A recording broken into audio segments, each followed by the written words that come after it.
dalam manhaj ahlu sunnah wal jamaah atau dalam mu'taqad keyakinan ahlu sunnah wal jamaah, karena kita ahlu sunnah wal jamaah ini, jangan khawatir aman karena kita termasuk apa? Islam ahlu sunnah wal jamaah. Dalam mu'taqad kumpulan keyakinan ahlu sunnah wal jamaah itu, ahlu sunnah wal jamaah itu meyakini dan menetapkan adanya karomatul auliya, karomah para wali Allah, karomah para kasih Allah. Apa karomah itu? Karomah itu adalah amrun kharikun lil adah, satu perkara kejadian yang di luar adat, yang bahasa kita di luar adat itu tidak masuk akal, di luar nalar atau supranatural, yang bisa terjadi pada seseorang muslim, ya, dari seorang hamba yang zahirnya memang hamba yang sholih, yang multazim, yang mustaqim, mengikuti syariat Islam, dan juga sahih, benar akan i'tiqadnya, keyakinannya. Maksudnya Islamnya baik, orang hamba yang taat, hamba yang meninggalkan maksiat, hamba yang dicintai oleh Allah Subhanahu wa taala. Itu kadang memang dalam mu'taqad ahlu sunnah itu ada orang-orang yang diberikan karomah oleh Allah Subhanahu wa taala. Bisa terjadi pada dirinya satu kejadian yang di luar nalar, supranatural, yang ini sebenarnya untuk manusia secara umum tidak mungkin bisa terjadi. Kalau nabi atau rasul namanya apa?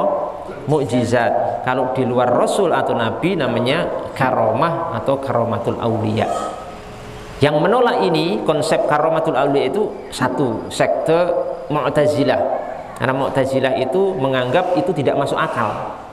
Akhirnya kalau tidak masuk akal maka ditolak oleh mereka. Tapi ahlu sunnah wal jamaah qatibatan semuanya, kafatan ulama ahlu sunnah itu menetapkan adanya karomatul auliya, kejadian luar biasa yang bisa menimpa seorang hamba Allah Subhanahu wa taala yang sholih, yang sahih.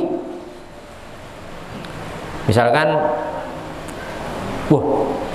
kejadian-kejadian luar biasa, ya jangan heran misalkan terjadi seperti itu. Dan ini dalil-dalilnya banyak, ya sudah ada sejak zaman dulu. Seperti misalkan kejadian pada Maryam, itu kan disebutkan dalam surah Ali Imran 37 itu. Bagaimana Maryam, tahu ya Siti Maryam itu memiliki karomah. Maryam itu bukan nabi, Pak. Bukan nabi, bukan rasul. Maryam itu manusia biasa tapi hamba Allah yang solihah, yang dekat pada Allah. Maryam itu punya karomah saat lahir ceprot. Saat lahir ceprot baru umur sehari, itu fisiknya seperti bayi umur setahun. Wajar nggak itu? Nggak wajar. Tapi inilah karomah. Baru lahir ceprot itu usianya seperti 1 tahun. Di Quran itu dalam surah Ali Imran ayat 37. Dan waktu itu Maryam itu tinggal bersama Nabi Zakaria, tidak ada orang, tidak ada manusia di situ, tapi saat ingin makan maka Allah Subhanahu wa taala sediakan makanan di situ. Buah-buahan di musim panas, di musim dingin bisa tersedia sekejap mata. Padahal tidak ada yang memberi, nggak ada yang ngasih, nggak ada orang di situ, kok bisa kemudian makan, minum dan tidak meninggal. Nah, ini namanya karomah, Pak. Kemudian juga kisah Ashabul Kahfi, 7 orang pemuda Ashabul Kahfi itu, yang mereka lari ke gua untuk menyelamatkan keimanan mereka, sampai akhirnya tertidur selama berapa? 369 tahun. Tertidur 369 tahun tanpa makan, tanpa minum, tapi tidak meninggal. Masuk nalar enggak itu? Enggak masuk. Tapi itu kita tetapkan karena disampaikan langsung oleh Allah Subhanahu wa taala dalam Al-Qur'anul Karim. 369 tahun tanpa makan, tanpa minum, dan tidak mati.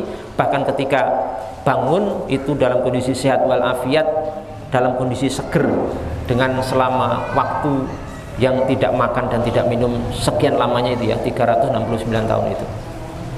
Wah, ini luar biasa. Jadi kalau nanti terjadi kejadian-kejadian seperti itu jangan heran.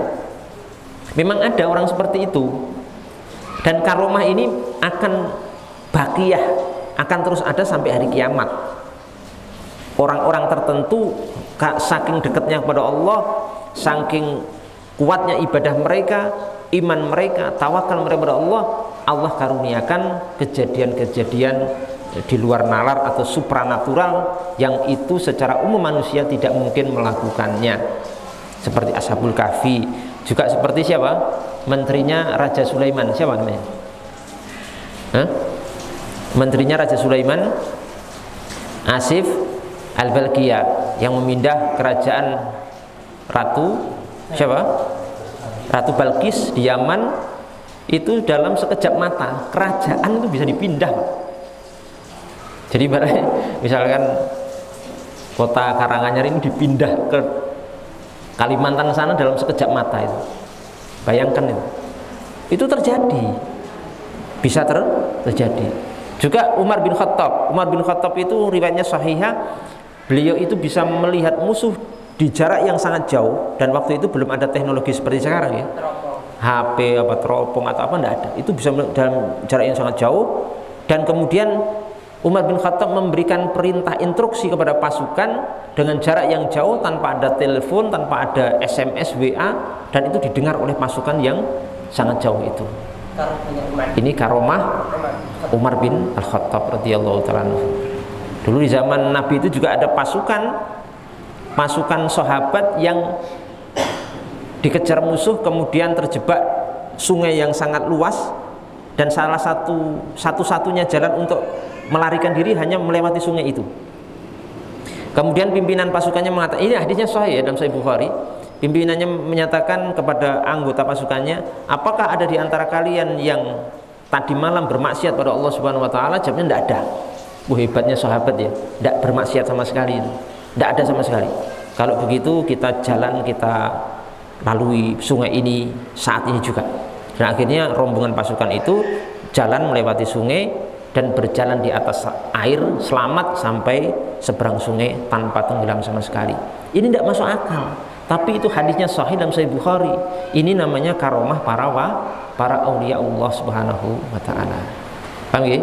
Jadi itu kita tetapkan walaupun tidak masuk akal, karena tidak semua masalah agama itu harus masuk akal. Itu semua dengan izin Allah Subhanahu wa taala, dan nanti mungkin ada Pak sampai zaman kita sekarang ini dan sampai hari kiamat orang-orang yang memang seperti itu. Ya. Jadi nanti ngeten, jangan sampai wah tidak masuk akal. Karena nggak masuk akal, kita ngomong gini, wah itu khurafat, takhayul itu. Loh, kok bisa? Belum paham perbedaan khurafat takhayul sama karomah. Jadi jangan sampai ketika kita tidak bisa melakukan atau tidak masuk akal itu kemudian kita menyatakan itu khurafat atau takhayul. Ya. Dan saya tahu ada orang-orang seperti ini. Ada orang-orang seperti ini saya menjumpai. Nggih, paham mboten niki? Paham. Jadi ini misalkan saja nanti, loh, saya punya karomah misalkan, jenengan ampun mendustakan. Ya. Wong itu memang karomah kok, karomah para wali, aulia Allah Subhanahu wa taala. Ada cerita, saya nggak perlu sebutkan namanya ya, seorang solih, seorang alim di Indonesia ini, pernah beliau itu naik kendaraan, bensinnya habis kendaraannya itu, dan ini perlunya sangat mendesak sekali, harus sampai tujuan di jam yang sudah direncanakan. Lalu lucunya Allah Subhanahu wa taala memberikan karomah kepada ulama ini, mobilnya itu nggak berhenti, bensin habis itu tetap bisa berjalan sampai tujuan. Baru sampai tujuan itu baru diisi bensin, benar-benar kering bensinnya itu dan bisa berjalan terus. Loh, nggak masuk akal itu cerita khurafat mbahmu itu. Oh, itu sanadnya sahih itu. Sanadnya itu mata rantai periwayat cerita itu bukan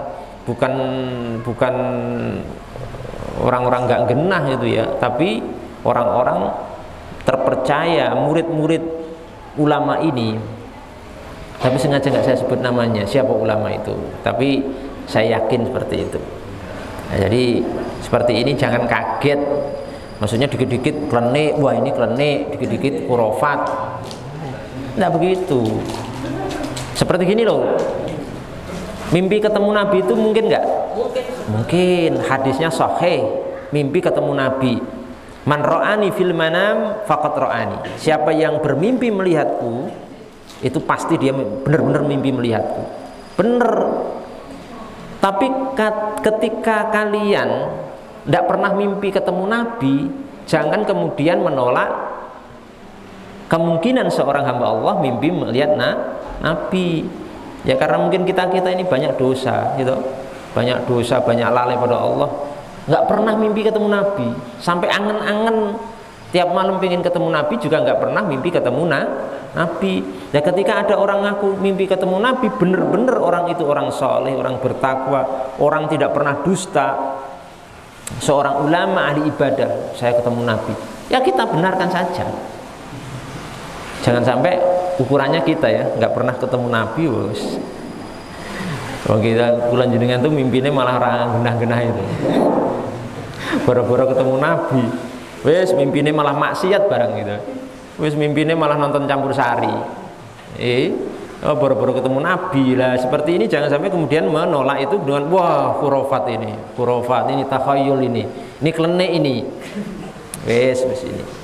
Ada ulama Nusantara asal Pacitan itu mengarang buku namanya Bughyatul Adhkiya fil Bahthi an Karamatil Auliya. Itu cukup lumayan tebal. Itu yang ngarang ulama Indonesia Syekh Muhammad Mahfud At-Tarmasi Al-Pacitani dari Pacitan. Itu kitab itu mendunia.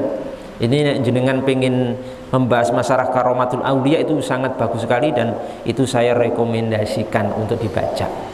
Tapi terjemahnya sudah ada atau belum, wallahu a'lam, saya tidak tahu. Saya punyanya aslinya, Pak. Itu bisa dibaca. Tapi nanti ngeten, loh kalau ada orang ngaku dapat karomah, sholat tidak pernah, Ramadan tidak pernah puasa, hobinya dugem, gitu, hobinya minum-minuman keras, judi, gitu, zina. Loh kok terus ngaku napa? Dapat karomah, saya dapat karomah, saya ini. Itu pastikan itu adalah bohong. Itu pastikan adalah bohong karena acuannya itu keistiqomahan dan kelurusan agamanya. Nah, kalau sudah orang seperti itu ngaku dapat karomah, itu kita pastikan 100% itu bohong. Oh, ngimpi Nabi, ngimpi ketemu Nabi, bohong, pasti bohong. Itu bukan Nabi, mungkin bejo atau siapa. Dong sholat tidak pernah kok ngimpi ketemu Nabi, itu tidak mungkin gitu. Baca sholawat nggak pernah mimpi ketemu Nabi, itu tidak mungkin.